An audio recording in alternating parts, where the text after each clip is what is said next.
अस्सलाम वालेकुम दोस्तों, कैसे हैं आप लोग? खैरियत से? आज आप देख रहे हैं मेरे साथ आपकी पहले बताएं अवान साहब, हाइट कितनी है? जी मेरी है 6'3.5". 6'3.5", 6.25 फीट के शख्सियत जो मेरे साथ खड़े हैं। जाहिर सी बात है डोनाल्ड ट्रंप के चाहने वाले जो हैं वो इतने ही कदों वाले हैं।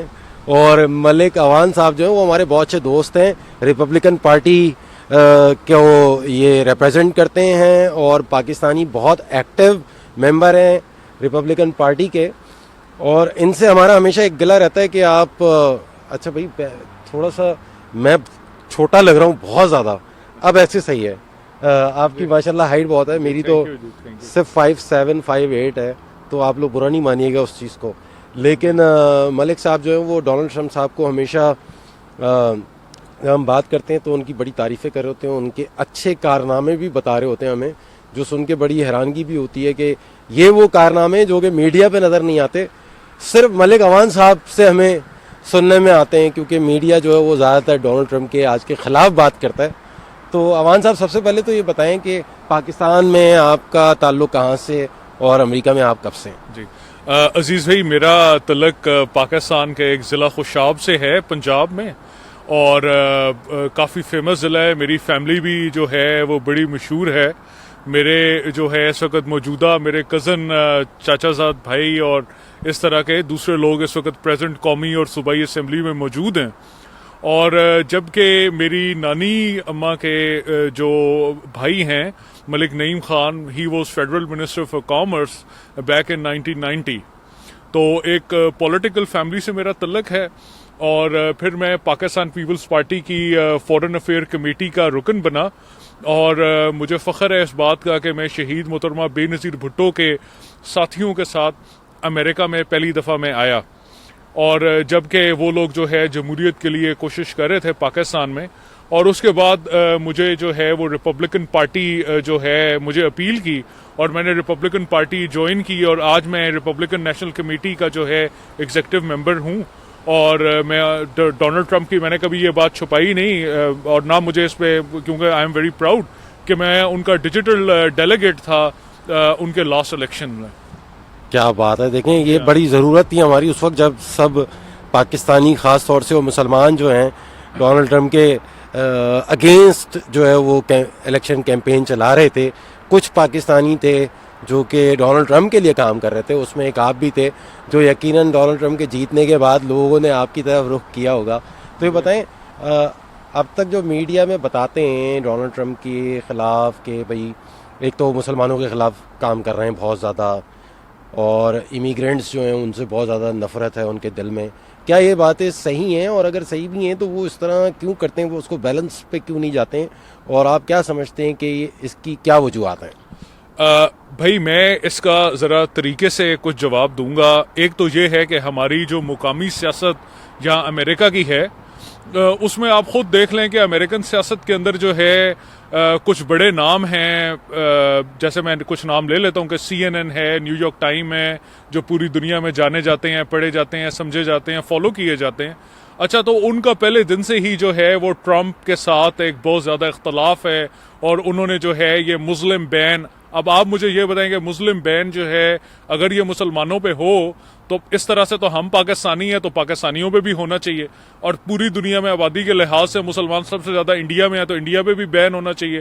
तो जबकि ऐसी कोई बात नहीं है, उन्होंने जो है अपनी इंटेलिजेंस को, अपनी जो उनकी सिक्योरिटी फोर्सेस हैं उनको लेते हुए अपनी कैंपेन के अंदर उन्होंने चंद मुल्क जिनके साथ उनके खारजा तल्लुकात नहीं थे फॉरेन अफेयर्स में, तो उनका वो करें, और उसमें मुसलमान या इस्लाम का कोई लेना देना नहीं है।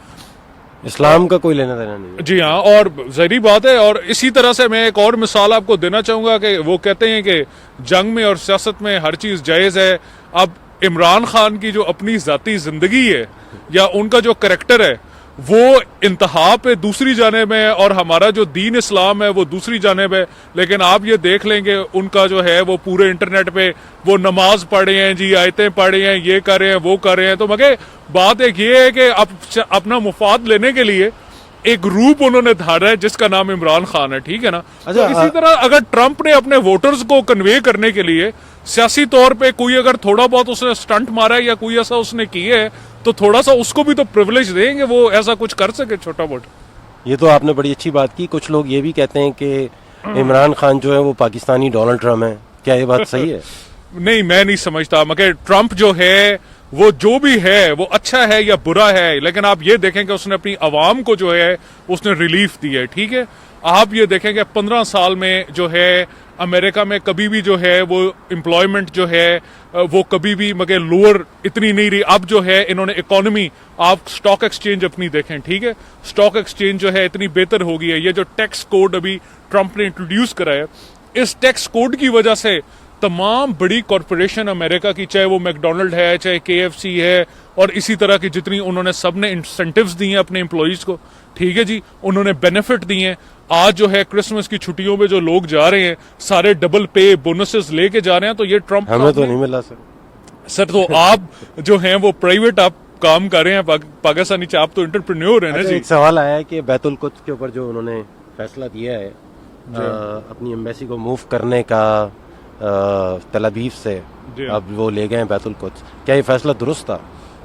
सर देखें, बात यह है कि अमेरिकन सिस्टम में एक इस बात की बड़ी आज़ादी है कि आप अपने लीडर की अगर किसी बात से आप इतफाक नहीं करते तो आप अपने इख्तलाफ राय का आप इजहार कर सकते हैं, ठीक है ना। मगर जैसे कि मैंने जो है being a digital delegate to mister Trump, मैंने जो है उनको लेटर लिखा, ठीक है, और उसमें मैंने कहा कि क्योंकि ट्रंप साहब जो हैं वो अमेरिकन डिफेंस पे बहुत ज़्यादा जो है वो खर्चा करना चाह रहे हैं, अमेरिकन डिफेंस को वो मजबूत बनाना चाह रहे हैं, और इसी तरह से स्टेट डिपार्टमेंट की उन्होंने बहुत ज़्यादा जो है वो उनके फंड्स जो हैं वो कट किए हैं, और इसी वजह से स्टेट डिपार्टमेंट के बहुत से लोग जो हैं वो स्टेट डिपार्टमेंट को छोड़ के प्राइवेट जॉब्स कर रहे हैं। तो मैंने उसमें उन्हें लिखा कि जी आप ज़रा मेहरबानी करें, क्योंकि स्टेट डिपार्टमेंट जो है इसके पास टूल है डिप्लोमेसी का, ठीक है, क्योंकि वॉर से और सोल्जर्स जो हैं वो अगर किसी जगह पे, हाँ वो सिक्योरिटी तो कर सकते हैं, लेकिन सिक्योरिटी के बाद जो है जब उसको हल करने की बारी आएगी तो उसको हल करना जो है वो डिप्लोमेसी के बगैर हल नहीं हो सकता। तो स्टेट डिपार्टमेंट जो है उसको जो है वो मगर इसी तरह मौका दिया जाए कि वो इसी तरह से फाल होके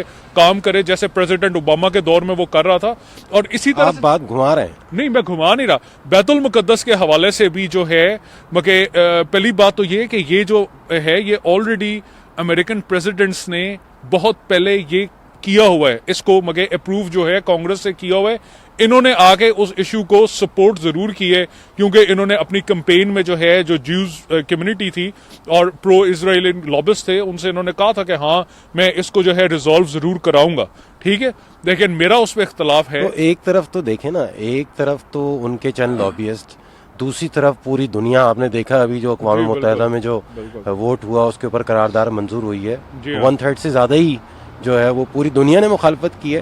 तो दो लॉबियस्ट की वजह से आपको लगता है कि ये फैसला दुरुस्त था? नहीं सर, मैं नहीं समझता कि ये फैसला कबल अज़ वक्त था, ठीक है, और ये जो है उन्होंने एक अपना उनका प्रॉमिस था जो उन्होंने अपने वोटर से किया था और उन्होंने उसको करने की कोशिश जरूर की है। मगर मैं फिर भी ये कहता हूं कि देखें, हमें अपना मौकफ देने की आज़ादी है। हम अपना मौकफ ये देते हैं कि जो फ़लस्तीन का क्लेम है ईस्ट जेरूसलम पे, ठीक है ना, वो उसको बहाल कर दिया जाए। और जाहिर बात है कि इसको जो है मगर इस इशू को रिजॉल्व होना चाहिए। आप ये देखें कि अब जो वेस्ट बैंक है फ़लस्तीन का या दूसरा जो गाजा की पट्टी है, वहां पे आप देखें कि ना वहां पे लोड शेडिंग है, ना वहां पे बिजली है, वहां पे मगर जो है बुरे हाल, हेल्थ केयर वहां पे नहीं है, ठीक है जी, हॉस्पिटल्स वहां पे नहीं है, पूरा ब्लॉकेड वहां पे हुआ हुआ है। तो इस इशू को रिजॉल्व होना चाहिए। फ़लस्तीन जो हैं मुस्लिम्स हमारे भाई हैं, ठीक है, उनको आज़ादी होनी चाहिए, ठीक है, और पीस होना चाहिए, अमन होना चाहिए, ठीक है। तो इसी तरह से हम तमाम मुसलमानों को जो है इसमें पार्टिसिपेट हम करेंगे तो हम अपनी बात कर सकते हैं ना। अगर हम घर में बैठ जाएंगे तो हमारी तो कोई बात नहीं सुनेगा। हमारे दोस्त ये कह रहे हैं कि वोटर्स के खातिर जो है वो पूरे फ़लस्तीनियों का फैसला कर दिया गया। नहीं, पूरे फ़लस्तीनियों का कोई फैसला नहीं किया गया, ठीक है, और तो ये फ़लस्तीन का फैसला नहीं था। ये जो था ये अमेरिका का अपना इनिशिएटिव था जो डोनाल्ड ट्रंप के आने से पहले भी मैं आपको बता चुका हूं कि इसको पहले जो है एक अमेरिकन प्रेसिडेंट ने ही जो है इस इशू को लेकर आया था और अमेरिकन प्रेसिडेंट ने ही इस इशू को जो है वो कांग्रेस से मंजूर करवाया था। इन्होंने आके उसको नए सिरे से जो है वो मगे बहा, और मेरा इसमें इख्तलाफ है, मैं तो ये कहूंगा। अच्छा, यानी आपका भी इख्तलाफ है? मेरा है, क्योंकि मैं ये कहता हूं कि ईस्ट जो है ना, जो फिलिस्तीनियन अथॉरिटी है, और अगर आप ये इजराइल फिलिस्तीन क्राइसिस का आप बगूर जायजा लें और उसमें आपको ये पता चलेगा कि फिलिस्तीनियों का जो क्लेम है वो ईस्ट जेरूसलम पे है, ठीक है ना। तो वो इसी तरह से, जिस तरह वो कहते हैं कि जी ईस्ट बहाल हो जाए, तो ईस्ट जेरूसलम को बहाल होना चाहिए फिलिस्तीनी मुस्लिम्स की मर्जी के मुताबिक। यानी आपने भी मुखालफत की है उनके उस फैसले के ऊपर? जी बिल्कुल बिल्कुल, क्योंकि अमेरिका को तन्हाई का शिकार होना पड़ा है। आप ये देख लें कि मगर तुर्की है, इजिप्ट है, पाकिस्तान है, कितने मुल्क हैं कि उन सब ने जो है वो साथ नहीं दिया। इवन यूरोपीय यूनियन ने और यूके ने, मगर उन्होंने भी एक तरह से इसकी मुखालफत की है, तो तन्हाई का सामना करना पड़ा है इस इक़दाम की वजह। आदिल भाई वालेकुम अस्सलाम, और हमारे सारे दोस्तों को वालेकुम अस्सलाम जो भी देख रहे हैं, थैंक यू सो मच। अच्छा, जो मलिक अवान साहब है ना, इनसे अभी तो बहुत सीरियस गुफ्तगू हो गई थी, मैंने बीच बीच में करने की कोशिश की थी जहाँ पे हमारी बातों को घुमा रहे हैं और उसको जो है स्पिन करने की कोशिश कर रहे थे। ये बताएं कि आप हमेशा डोनाल्ड ट्रंप की हिमायत में बात करते हैं, रिपब्लिकन है डेफिनेटली, तो आप उनको भी सपोर्ट करते हैं। पाकिस्तानियों से कितनी गालियाँ पड़ी हैं?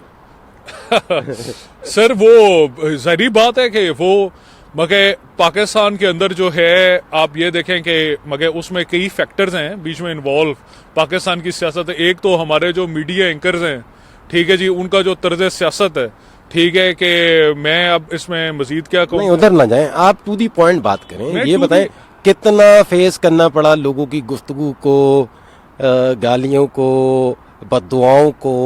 अभी भी कुछ गुस्से आ रहे थे हमारे पास, ये बताएं कितना फेस करना पड़ता? हाँ, वो तो है जी। हम हर चीज के लिए जो है, जब बंदा एक काम करता है तो वो मगर उसको प्रिपेयर होना चाहिए कि क्या जो है वो मगर। और पाकिस्तान में अमेरिका के खिलाफ हैं लोगों के सेंटिमेंट्स, और ट्रंप के खिलाफ तो बहुत ज्यादा हैं, ठीक है, कि क्योंकि अमेरिका के अंदर जो रहने वाले मुसलमान हैं जो यहाँ पे रह रहे हैं, वो ट्रंप के बहुत ज्यादा खिलाफ है।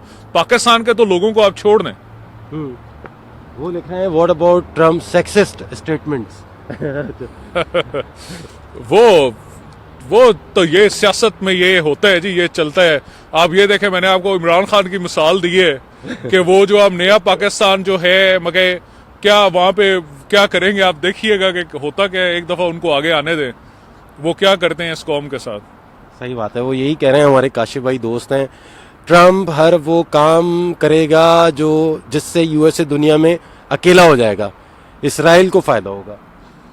सर बात यह है कि एक बात जो बहुत ज़रूरी है, जो ख़ास तौर पे हमारे पाकिस्तानी ऑडियंस को समझनी चाहिए, वो ये है कि ट्रंप जो है वो अच्छे या बुरे की बहस जो है, ये तो हर बंदे को अपने राय देने की आज़ादी है। लेकिन एक बात ज़रूर है कि अपने लोगों के लिए या अमेरिकन लोगों के लिए, आप ये देखें कि उसको पहला साल हुआ है, ठीक है, और उसके जो जितने मेजर लोग थे, मगर हमारे अपनी मेजर कमेटी में, मगर रिपब्लिकन नेशनल कमेटी में हमारे रिंसे प्रिबस थे चेयरमैन, वो उसको छोड़ गए, और कई लोग उनसे पॉलिसी पे इख्तलाफ करते हुए और उनकी ट्विटर पॉलिसी पे इख्तलाफ करते हुए उनको छोड़ गए, ठीक है। मगर एक साल में आप ये देखें कि इकोनॉमी जो है उन्होंने बेहतर की है। 15 साल का जो पहले से एम्प्लॉयमेंट रेट था नौकरियों का, वो उन्होंने बेहतर की है। आज स्टॉक एक्सचेंज मार्केट को उन्होंने बेहतर किया। तो देखें, अपने लोगों को कुछ ना कुछ तो रिलीफ वो देंगे, इसमें कोई शक नहीं। और मैं अभी एक स्टोरी कर रहा था, उस पर मैं क्राइम रेट पे भी पढ़ रहा था, क्राइम रेट भी काफी कम हुआ है। जी हाँ, बिल्कुल बिल्कुल। और इसी तरह सर, अब आप खुद अजीज भाई आप मुझे बताएं कि वॉशिंगटन डीसी जो है ये अमेरिका का जो है वो कैपिटल है, ठीक है। अब वो ट्रंप को वोट दिए हैं तो लोगों ने वोट दिए हैं ना, यहाँ तो कोई ऐसा कॉन्सेप्ट नहीं है कि जिसमें जो है कोई धांधली वो हो। तो मैं ये बात कर रहा था कि उसमें आप ये देखें कि व्हाइट हाउस में कितने ज्यादा इन लोगों ने मुजाहरे किए हैं, और इनके मुजाहरों की वजह से जो है यहाँ की इंतजामिया को भी मजबूर होना पड़ा, और उन्होंने वो फिर जब उन्होंने सफाई की तो उन्होंने बिल्कुल सफाई की। तो ये तो इस तरह से है। बहरहाल मैं बड़ी माफ़ी चाहता हूँ आपसे, मैंने आपको बहुत ठंड में खड़ा रखा है। आज मैं इनके पास आया था, मलिक अवान साहब के पास। ये हमारे तकरीबन पड़ोसी ही हैं। जी जी यहाँ पर आया था तो मैंने सोचा कि एक फेसबुक लाइव किया जाए। मेरा उस एजाज वक्त की तो- बात है जी, मैं आपको और खुरम भाई को बड़ा पुराना आप दोनों का फैन हूँ, और आप भी माशाल्लाह बड़ी बातों को घुमाते हैं माशाल्लाह इश्यूज को, और मैं I look forward and it's honour to be here and thanks for your time. आपको मैंने काफी ठंड में खड़ा रखा है, मेरा ख्याल है अब जाने की इजाजत लेनी चाहिए। कोई मसला है, इंशाल्लाह हम इकट्ठे होते रहेंगे, और हम पाकिस्तान के हवाले से जो है कोई इंफॉर्मेशनल या इस तरह का हम काम इंशाल्लाह करेंगे जी। मंजर नकवी साहब, आपको भी बहुत मुबारक हो, वो क्रिसमस मुबारकबाद दे रहे हैं पूरे अमेरिका को। जी जी आपको भी बहुत मुबारक हो, Thank और you, thank you. Thank you so much. Adil भाई बहुत बहुत शुक्रिया। और आदिल भाई कहते हैं कि वो ही रियली रिस्पेक्ट योर ओपिनियन। जी, thank you, of course, thank you very much भाई। थैंक यू Thank भाई। you. दुआ में याद रखें, गलती माफ। और देखें इनकी माशाल्लाह हाइट इतनी है, और मैं एक जगह पे खड़ा हुआ था उसके बावजूद काफी नीचे हूँ, अब मैं जरा नीचे आ गया हूँ। फी अमानिल्लाह, खुदा हाफिज, दुआ में याद रखें। अल्लाह हाफिज, थैंक यू।